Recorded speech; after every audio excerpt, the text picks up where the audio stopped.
अनपढ़ बीबी की कहानी। गांव के बीचों बीच एक छोटा सा कच्चा घर था।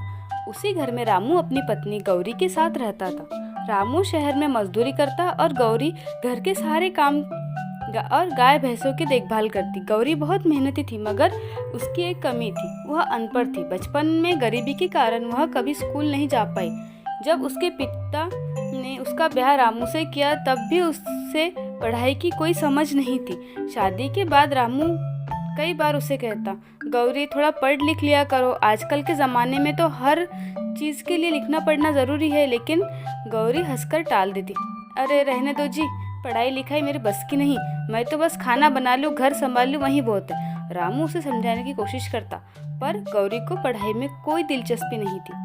एक दिन गांव में सोलाना मेला लगा।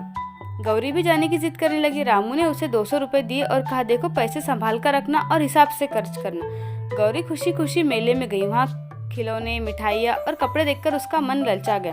उसने सोचा थोड़ा पैसा मिठाई में लगा दूँ। दुकानदार ने बोर्ड पर लिखा था रसगुल्ला 100 रुपये किलो। गौरी ने सोचा 100 रुपये में तो बहुत सारी मिठाई मिल जाएंगी। उसने 100 रुपये का नोट दिया, कहा पूरा किलो दे दो। दुकानदार ने थोड़ा सा रसगुल्ला दिया और पैसे रख लिए। गौरी को लगा कि उसने धोखा किया है, पर वह कुछ बोल नहीं सकी, क्योंकि वह पढ़ लिख नहीं सकती थी कि दाम सच में क्या लिखा है। शाम को घर जाकर रामू को बताया। रामू ने कहा, गौरी तूने खुद पढ़ लिया होता तो तुझे कोई बेवकूफ़ नहीं बना पाता। उस दिन गौरी को बहुत बुरा लगा। उसने पहली बार महसूस किया कि अनपढ़ होना कमजोरी नहीं, लाचारी है। अगली सुबह गौरी ने चुपचाप रामू से कहा, जी अगर आप सिखा दे तो मैं पढ़ना चाहती हूँ। रामू हैरान रह गया। वो बहुत खुश हुआ और उसने कहा, ज़रूर गौरी, मैं रोज़ थोड़ा थोड़ा सिखाऊंगा। रामू ने स्लेट और चौक ला कर दी। पहले दिन उसने अ और आ सिखाया। शुरुआत में गौरी से कुछ नहीं होता था। अक्षर बिगड़ जाते, हाथ कांपता, कभी वह नाराज होकर कहती, मुझसे नहीं होगा, रहने दो।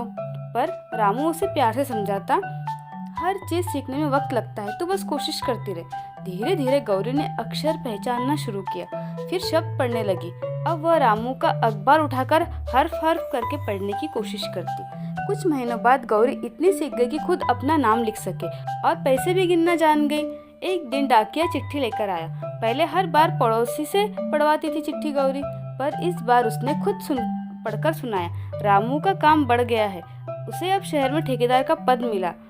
रामू हैरान था, वाह गौरी, अब तो तू मुझसे भी तेज पढ़ती है। गौरी मुस्कुराई, बस आपकी मेहनत का फल है। उसकी लगन देखकर गांव की बाकी औरतें भी प्रेरित हुई। गौरी ने घर के आंगन में शाम को एक छोटा सा पढ़ाई केंद्र शुरू किया। वह बाकी महिलाओं को अक्षर सिखाने लगी। अब गौरी घर के दीवार पर चौक से लिखती, पढ़ो और आगे बढ़ो। एक दिन गांव में बैंक के लोग आए और बोले, सरकारी योजना में महिलाओं के नाम से खाता खुल सकता है। गौरी ने बिना किसी की मदद लिए अपना नाम लिखा, दस्तावेज पर हस्ताक्षर किया और खाता खुलवाया। बाकी महिला उसकी तरफ देखती ही रह गई। धीरे धीरे गौरी ने सिलाई सीखकर स्वयं सहायता समूह शुरू किया। अब वह गांव की लड़कियों को सिखाने लगी, बेटी पढ़ाई सिर्फ किताबों तक नहीं होती, यहाँ जिंदगी समझने की ताकत देती है। कुछ साल बाद जब गांव के स्कूल में महिला शिक्षा दिवस मनाया गया तो गौरी को मंच पर बुलाया गया। प्रधानाचार्य ने कहा, गौरी अब हमारे गांव की प्रेरणा है, जिन्होंने अपने जीवन में देर से पढ़ाई शुरू की पर पूरे गांव को पढ़ने का महत्व समझाया।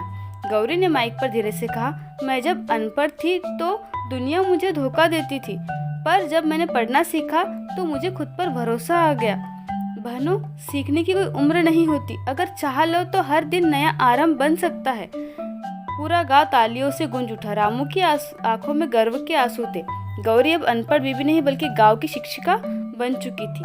पढ़ाई सिर्फ स्कूल जाने का नाम नहीं है, बल्कि जीवन को समझने और आत्मनिर्भर बनने की ताकत है। सीखने की कोई उम्र नहीं होती, बस हिम्मत और लगन होनी चाहिए। तो मेरी कहानी आपको कैसी लगी, आप मुझे कमेंट करके ज़रूर बताइएगा।